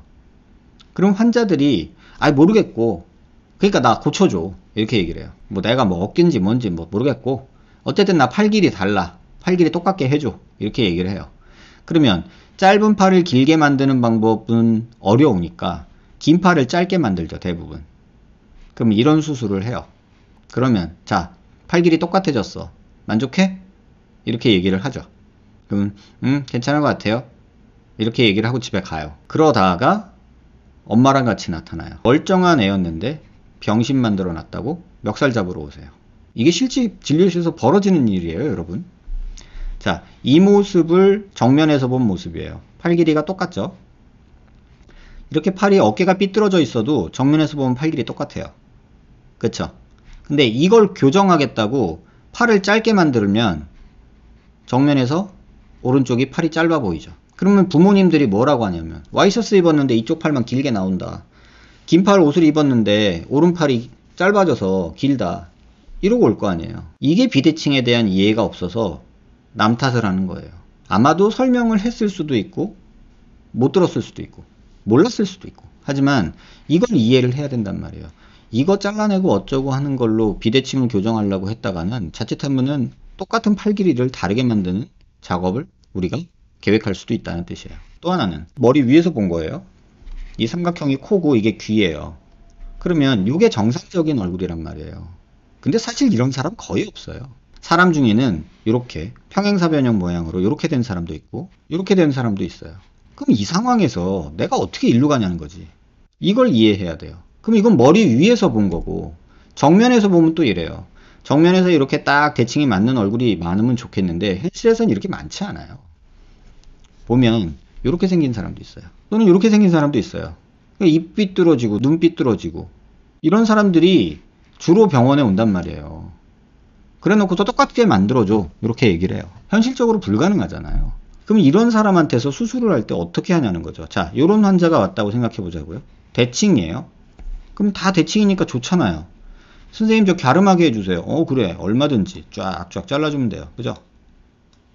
그럼 갸름해지겠죠. 자, 이렇게 왔어요 환자가. 아까 여기서 하듯이 똑같이 이렇게 자르면 이 환자 수술하고 나서 입 삐뚤어졌다고 삐뚤다고 할 거 아니에요. 아니 그러면 얼굴 중심축에 맞춰서 이렇게 잘라놓으면 왼쪽은 많이 잘랐다고 또 뭐라고 할 거 아니에요. 실제로 이불 모양으로 보면은 오른쪽은 너무 많이 잘라서 개턱된 느낌이 들 거란 말이에요. 입이 이쪽으로 가 있는데 그럼 어느 기준에 맞춰서 자르냐는 거죠. 답이 안 나오는 거예요. 여기서는 입 기준에 맞춰서 이렇게 잘라 놓으면 턱 삐뚤다고 뭐라고 할 거고요. 여기다 이렇게 맞춰서 잘라 놓으면 턱은 가운데 있는데 입이 삐뚤어졌다고 수술하고 입 삐뚤어졌다고 뭐라고 할 거고요. 환자가 이해한 상태에서 수술을 해야 되는데 기준을 어디다 두냐에 따라서 이게 삐뚤고 안 삐뚤고가 결정이 되기 때문에 굉장히 어려운 얘기예요. 똑같은 그림인데 기준을 내가 이렇게 잘랐다 치자고요. 그러면 입이 삐뚤어 보이니까 이렇게 잘라놓으면 여기 많이 잘랐으니까 여기 뭐 과절제 됐다고 또 될 거 아니에요. 근데 요런 환자들이 또 문제가 뭐냐면 귀 높이도 달라요. 실제로 요렇게 있고 여기는 요렇게 있어요. 대부분. 그러면 여기는 보면 개턱이고 여기는 귀밑각이 좀 있으니까 너 왼쪽 많이 잘랐잖아. 실제로 많이 잘랐잖아. 너 수술 잘못한 거지. 이렇게 나타난단 말이에요. 이게 현실에서 벌어지는 일이에요. 그래서 이 부분을 여러분들이 이해를 못 하시고 그냥 원망만 하게 되면 차라리 힘든 상황이 벌어진다는 얘기예요. 얼굴 형태 이해 없이 수술 방법 광고에만 너무 현혹된다는 느낌을 올 한 해 동안 받았어요. 본인은 어떻게 생겼는지에 대해서 모르면서 어떤 수술 방법이 요새 좋대. 이 수술 방법이 요새 유행이래. 그 병원 의사가 되게 뭐 대학 교수도 하고 유명한 사람인데 그 방법이 제일 좋대. 이제 이런 얘기들 되게 많이 하시거든요. 근데 저는 그 방법은 나중 얘기예요. 그냥 환자분들한테 이런 비유를 드리면 의료 행위라는 거에 자체에 있어서 시작점은 진단이 먼저여야 돼요. 근데 이제 진단이 안 돼 있는 상태에서 자꾸 뒤에 얘기를 먼저 하면 이건 완전 쓸데없는 얘기가 돼요. 만담이 돼버려요. 이게 일반적으로 많이 보는 형태지만 이렇게 턱이 긴 형태가 있을 수도 있고 턱이 짧을 수도 있죠. 근데 이 세 명이 왔어요. 동시에 친구라고 손잡고 왔어요. 그래 놓고 요 세 사람이 선생님 저 누구처럼 갸름하게 해주세요. 그러면 자 1번 너 그래 그럼 너는 요렇게 잘라주면은 갸름해질 것 같아. 이렇게 말해줬어요. 2번 이거 갸름해지려면 어떻게 돼요? 뭐 이렇게 잘라요? 그럼 턱뼈에 있는 신경 다 날라가죠. 그 다음에 남는 살은 어떡할 건데? 이중턱 생기고 난리 나죠. 이런 사람이 왔어요. 갸름하게 얘처럼 자르려면 어떻게? 뭐 이렇게 잘라요? 이 갸름해요 이게? 그러니까 각 사람이 내 얼굴이 어떻게 생겼는지에 따라서 수술 방법은 바뀔 수밖에 없는데, 야, 그 병원 갔더니 그거 하면 다 그렇게 된대. 이렇게 생각들을 하는 것 자체가 웃긴 거죠. 내가 1, 2, 3번 중에 어딘지도 모르고서 상담을 다닌다는 것 자체가 너무나 시간 낭비 아니겠냐, 이런 생각이 저는 들어요. 지금 이 파란색 빨간색을 그어 놓은 이유는 같은 길이란 뜻이에요. 그러니까 파란색 길이는 똑같고 빨간색 넓은 이런 얼굴이라는 거죠. 근데 2번은 너비는 똑같은데 길이가 짧은 얼굴이고요. 3번은 너비는 좁고 길이가 긴 얼굴이에요. 요 1, 2, 3번에 따라서 여러분들 어떻게 해야 될지 정해줘야 되잖아요. 이것도 달라요. 이 친구는 얼굴 길어서 스트레스일 거고, 이 친구는 얼굴 넓어서 스트레스일 거고, 이 친구는 그냥 그저 갸름해지고 싶을 거고. 내용이 다르잖아요. 근데 셋이서 친구라고 손잡고 와가지고 똑같은 방법으로 수술하면 좋아요? 이러고 물어본단 말이에요. 진짜 의미 없죠. 머리 위에서 봤어요. 장두형 머리가 길어. 단두형 머리가 짧어. 얘는 옆통수도 짧고 얼굴이 앞뒤로 길어. 외국 애들 같아. 이거에 따라서도 수술 방법이 또 달라져야 돼요. 그럼 이것만 있냐? 또 있어요. 얼굴이 오목한 사람이 있고요. 평면적인 사람이 있고요. 볼록한 사람이 있어요. 똑같은 길이, 너비를 갖고 있지만 오목하냐, 평면이냐, 볼록하냐, 이것도 봐야 돼요. 내 얼굴의 상태를 안 보고 그저 그냥 어떤 방법만 쫓아다니는 우를 범하지 마시라는 거예요. 옆모습에서 봤을 때 오목한 것도 있단 말이에요. 옆모습에서 평면도 있고 옆모습에서 돌출도 있단 말이에요. 앞뒤 길이 다 똑같아요. 이 사람 뭐라고 올까요? 선생님 저는 주걱턱이에요, 이러고 올 거고, 선생님 저는 얼굴이 너무 평면적이에요, 이렇게 올 거고, 이 사람은 선생님 저 무턱이에요, 이러고 올 거예요. 이마가 뒤로 누웠어요, 또 이런 걸로 올 수도 있고, 이마가 저는 앞장구예요, 이렇게 올 수도 있고. 근데 사실은 중안면부가 꺼진 거잖아요. 근데 정작 문제는 따로 두고 저 앞장구예요, 저 무턱이에요, 저 주걱턱이에요, 이러고 병원에 온단 말이에요. 여러분들이 수술 방법이라는 내용에 접근하기 위해서는 최소한 여기까지는 알고 가야 돼요. 근데 이걸 모른 채로 자꾸 수술 방법이 어쩌고 부작용이 어쩌고 회복기간이 어쩌고 뭐가 좋고 장단점이 있고 뭐 안면 유지가 인대가 어쩌고 저쩌고 다 필요 없는 얘기예요. 이해되세요? 제 말이?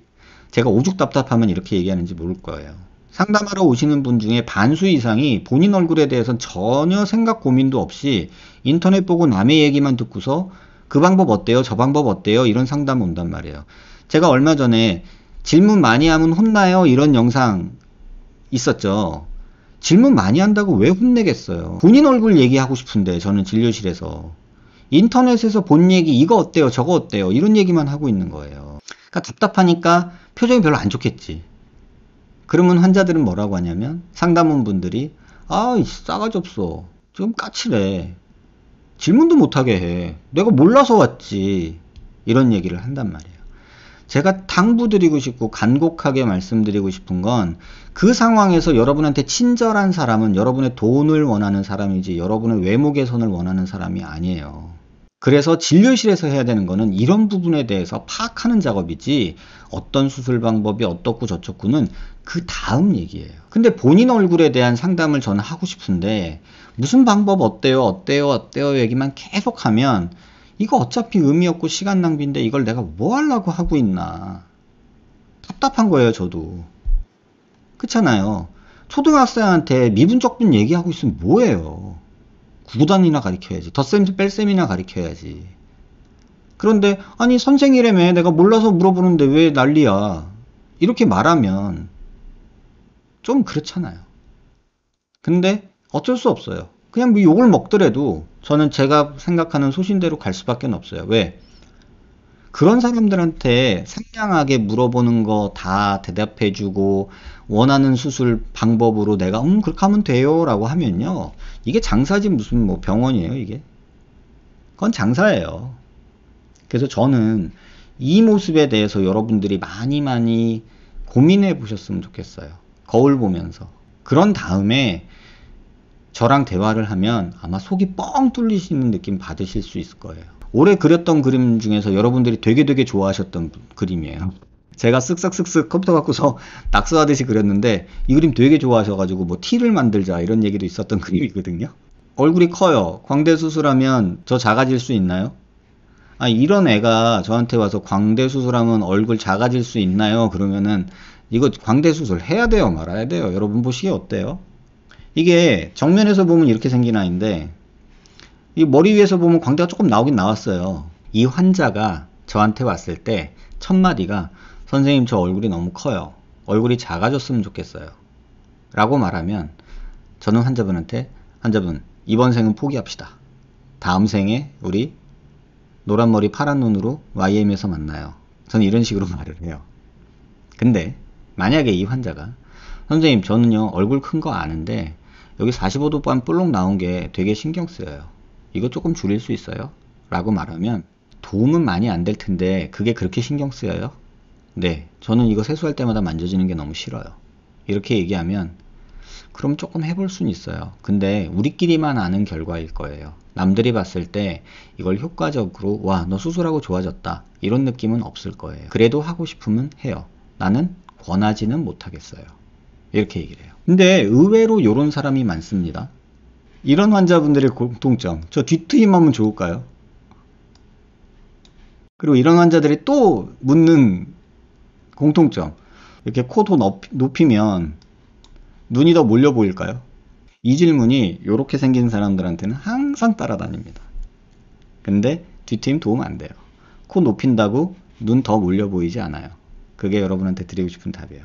올해 여러분들이 보고서 뭐 이렇게 나중에 우리 오프라인 볼 때 요거 티 만들어서 입고 다니자 뭐 이런 얘기도 했었던 되게 재밌었던 그림이에요. 그 다음 그림은 얼마 전에 여러분 보셨던 중안면부에 대한 그림이에요. 이게 여러분들 이해시키기가 정말 힘들었던 그림 중에 하나예요. 이걸 말로 어떻게 하지? 실제 환자 얼굴을 보여줘야 되는데 그러려면 눈, 코, 입을 다 오픈을 해야 되는데 환자분들이 그 누구도 얼굴 다 오픈하는 걸 좋아하지는 않으시잖아요. 중안면부가 이렇게 나와 있으니까 예쁜 거예요. 근데 중안면부가 꺼져 있으면 급 불쌍해지기 시작해요. 무턱이지만 중안면부가 돌출되어 있어서 어려 보이는 그런 얼굴을 가진, 자, 이게 우리가 보는 정상적인 턱 라인이라고 해요. 일반적으로 보는. 이런 경우는 턱이 좀 튼실한 경우예요. 근데 이 경우도 마찬가지로 이 정도 있으면은 괜찮죠. 약간 중성적인 매력이 있는 턱 라인을 가지면서 중안면부가 돌출되어 있으니까. 근데 이 상태에서도 이게 중안면부가 꺼져버리면 또 급 미안해지잖아요. 그 다음에 이렇게 턱이 커. 근데 이게 꺼져버리면 갑자기 이게 또 미안해지잖아요. 이상하게 중안면부 함물은 우리한테 미안함을 줘요. 그죠? 아쉬움과 미안함이 공존하게 되죠. 그러니까 이런 경우도 서양에서는 중안면부가 돌출이 되어 있기 때문에 굉장히 머스큘린 이미지. 그러니까 이게 픽사나 디즈니 만화에 나오는 남자 주인공들의 턱은 대략 이렇게 생겼다고 보시면 돼요.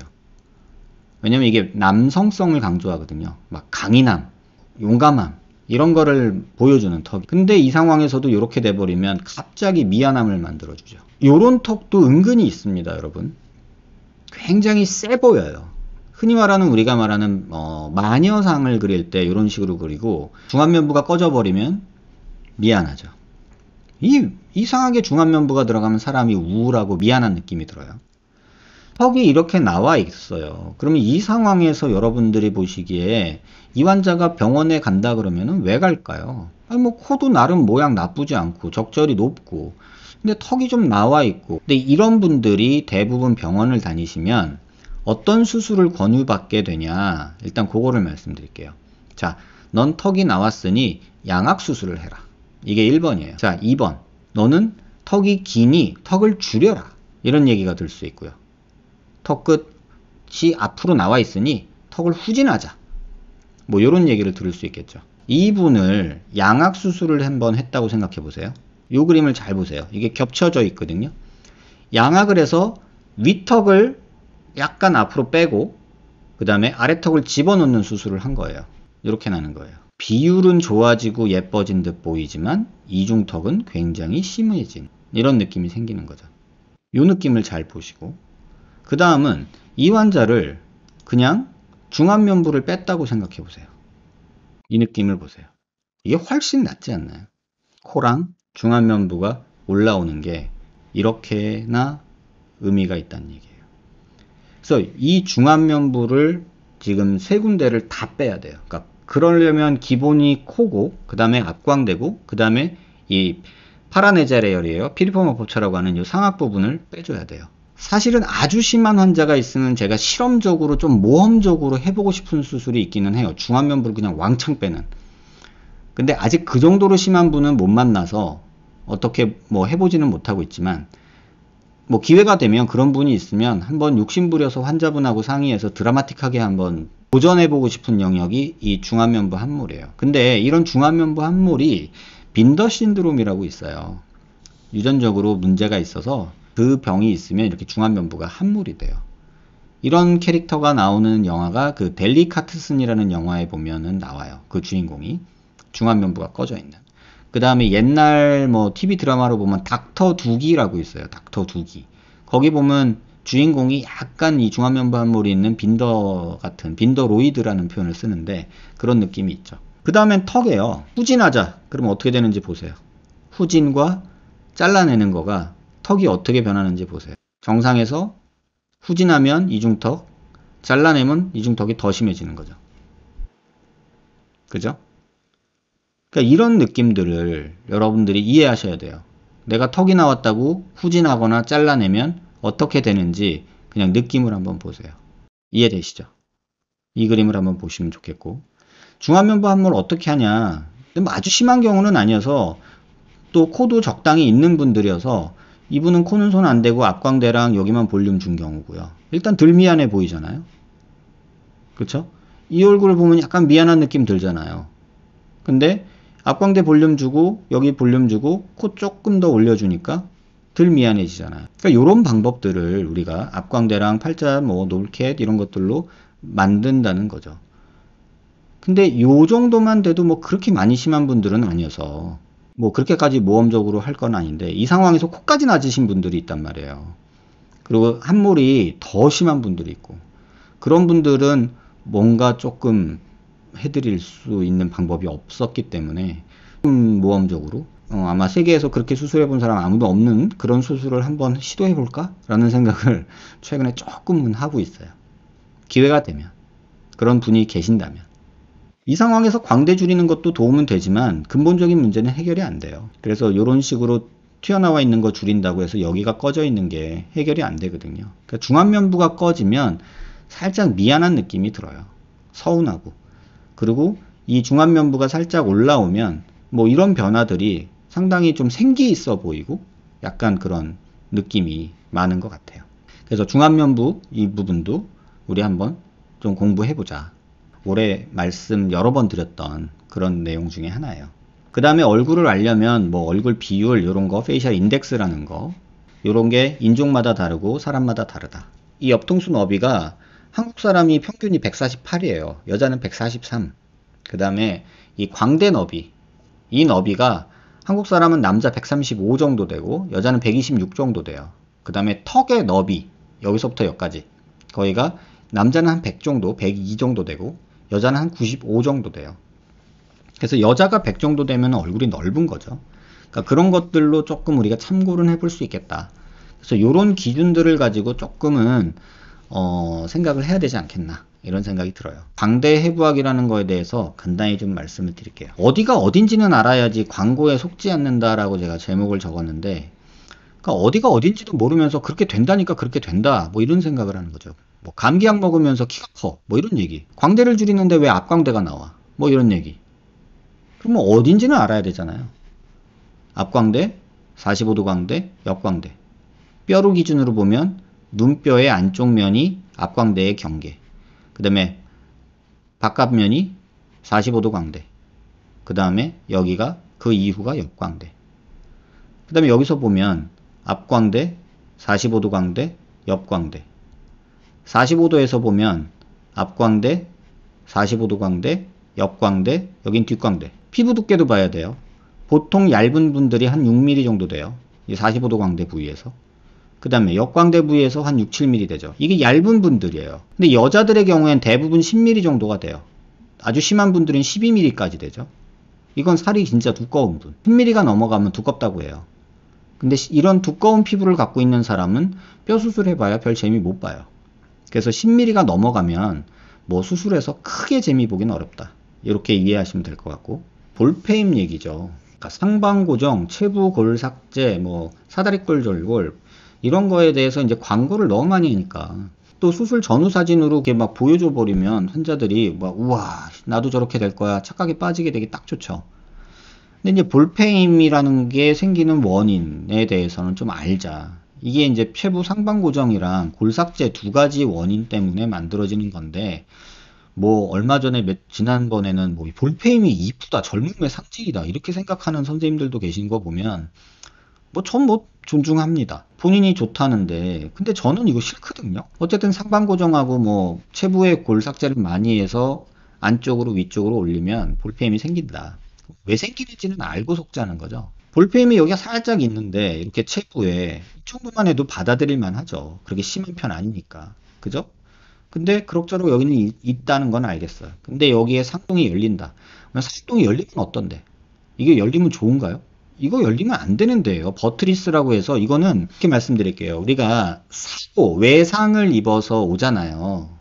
그러면 버트리스는 꼭 고정을 해주자라고 얘기를 해요.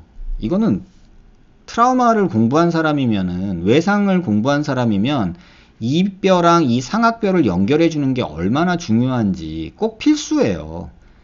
앞벽이 깨지는 건 상관없는데 이 버트리스 부분은 무조건 살려서 기둥을 버텨줘야 된다라고 해서 여기는 꼭 살려주자고 하는 부위예요. 부러지고 온 사람들 차라리 여기를 포기하더라도 이거는 두부 외상학을 공부한 사람이면은 성형외과 의사는 기본적으로 알아야 되거든요. 근데 여기 빵꾸 나면 뭐가 문제인데? 이건 조금 상식에 벗어나지 않냐. 저는 이렇게 얘기를 하고 싶고요. 또 하나, 이게 버트리스라는 구조예요. 텐트에서 보면 이 골격인 거죠. 근데 뭐 여기 기둥 좀 하나 없으면 어때? 이런 말을 어떻게 할 수 있죠? 이건 교과서에 나오는 얘기예요. 그래서 앞면에는 이런 방향의 버트리스와 횡방향, 종방향, Z축 방향 이런 여러 버트리스들이 있어서 이런 텐트 구조를 이룬다. 기본이에요. 기본 중에 기본. 근데 여기 기둥 하나 빼버리면 어떠냐? 안 무너져. 이렇게 말하는 사람이에요. 그건 좀 잘못되지 않았나. 볼페인 발생 기전에 대해서는 요 그림으로 저번에 한번 설명드렸죠. 이쪽에 자이고마틱 리가멘트라고 메인 리가멘트가 있는데 얘가 얘인데 얘를 이렇게 올려서 안쪽으로 넣고 위로 올리면 이 리가멘트가 피부랑 붙어 있는데 피부를 잡고 끄잡고 올라가서 함몰이 생긴다. 말씀을 드렸죠. 자이고마틱 리가멘트가 여기 있는 거예요. 그래서 여기도 마찬가지로 자이고마틱 오브 큐티니스 리가멘트라고 해서 피부랑 붙는 이런 인대가 있단 말이에요. 근데 여기를 다 잘라내고 얘를 끄집어 올리면 딤플이 생길 수밖에 없잖아요. 근데 이게 볼처짐에 도움이 된다고 얘기를 해요. 이게 볼처짐에 도움이 되겠냐고요. 말이 안 돼요. 볼처짐이 도움이 되려면 안면 유지 인대라는 게 뼈랑 피부랑 붙어 있는 인대란 말이에요. 그러면 뼈가 이동을 하면은 이 인대도 같이 올라가면 좋은데 실제로 광대 수술할 때 박리가 이만큼이 일어나잖아요. 이만큼이 일어나잖아요. 그러면 여기 인대는 있겠지만 여기 인대는 이미 끊어졌는데 얘 뼈만 이렇게 올라간다고 여기는 인대가 없잖아요. 여기는 피부랑 연결된 인대가 없잖아요. 밑에는만 있지. 그러면 여기는 올라간다고 얘만 올라오는 거잖아요. 중요한 건 얘가 올라가야 되는데 이거 올리려고 우리가 올리는 거 아니란 말이에요. 근데 방향 자체도 일로 올린단 말이에요. 그 다음에 여기 제일 중요한 게 광대 절골 부분. 여기 고정하고 우리 어쩌고저쩌고 하는 부분에 여기 트루 리가멘트라고 그래가지고 자이고마틱 리가멘트랑 마세트링 리가멘트가 여기 다 붙어 있어요. 여기 뭐 마세트링 리가멘트는 근육에서 올라오는 리가멘트라서 이건 잘 안 끊어지는데 이런 식으로 뼈 왕창 이렇게 잘라내고 나면은 이 트루 리가멘트가 다 잘린단 말이에요. 설사 안 잘렸다 치면 딤플 만들 거고요. 이게 트루 리가멘트가 안 잘리면 볼펜을 만들 거고요. 트루 리가멘트를 잘랐으면 뼈를 아무리 상방 고정을 한다 해도 리프팅 효과는 아예 없다는 뜻이에요. 그럼 볼페임도 안 생기겠죠. 그래 놓고 요걸 갖고 볼페임을 해결하는 무슨 신묘한 방법이 있냐 얘기하는 건 좀 틀리지 않았나. 그럼 볼페임의 발생 기전에 대해서 그냥 제가 조금 더 그림을 그려보면 여기서 이게 자이고마틱 리가멘트라고 트루 리가멘트예요. 그냥 진짜로 눈에 보여요. 실제로 보여요. 광대가 올라가면 어떻게 돼요? 여기가 이렇게 인대가 당겨지니까 여긴 딤플이 생기고 여기가 올라가면 여기는 살이 뭉치니까 불룩해지죠. 자, 불룩해지고 꺼지고 그거 보여드리면 여기에요. 여기는 꺼지고 여기는 이만큼이 튀어나오고 왜? 여기가 끄집어 올라가면 얘가 두툼해질 수밖에 없잖아요. 그런데 이게 현실인데 요렇게 있다라고 거짓말을 하고서 땡기니까는 이게 땡겨 올라가는 것처럼 보이죠. 여기도 리가멘트가 있다라는 생각인 거죠. 그렇다면 이런 식으로 안 되고 이렇게 올라가겠죠. 매끈하게. 리가멘트가 하나만 있는 게 아니라 올리면 피부도 따라 올라가겠죠. 이런 식으로 잡고 있으니까. 근데 이 세 개의 리가멘트가 없다고 생각해 보면 이렇게밖에 안 된다고요. 꺼지고 불룩해지고. 근데 실제 해부학적 구조를 보면은 여기에는 리가멘트가 없단 말이에요. 요 부위에는. 그러면 여기엔 리가멘트가 없는데 있다라고 여러분한테 말하고 이렇게 올리면 된다는 거죠. 그러면 이게 있고 없고도 중요한데 근데 문제는 여기가 지금 박리가 일어나서 어차피 여기 다 끊어져 있단 말이에요. 설사 있다 쳐. 그러면 여기가 다 박리가 일어나서 뼈 위로 얘는 달려있고 그러면 이거 땡겨 올린다고 이렇게 올라가지냐고요. 이렇게밖에는 안 돼요. 그래서 생기는 게 이런 꺼짐과 불룩해지는 피부가 튀어나오는 느낌이 생기는 거죠. 이걸 여러분들이 좀 이해를 했으면 좋겠어요. 자, 여기에 있던 자이고마티크 리가멘트가 이건 제가 하는 방식인데 약간 당겨지면 이렇게 되죠. 마르모꼴절골하고 상반 고정한다 그러면 여기에 있던 리가멘트가 여기까지 당겨져 올라가요. 그러면 여기서 당겨지니까 볼페임이 생기는 위치는 여기서 이렇게 볼페임이 생길 거고 이렇게 생길 거고 여기서 이렇게 불룩해지는 그 모습이 생기겠죠. 그게 딱 여기죠. 그래서 자세히 다시 보면 여기 있던 애가 여기로 갔단 말이에요. 여기서 여기 갔어요. 그럼 여기서 페이죠. 자, 페이죠? 그 다음에 튀어나오죠. 근데 당연한 결과를 아닌 것처럼 말하는 것도 너무 저는 광고의 힘이라는 게 굉장히 무섭다고 느껴요. 제일 여러분들한테 이해시키고 싶었던 내용들을 오늘 조금 정리를 했어요.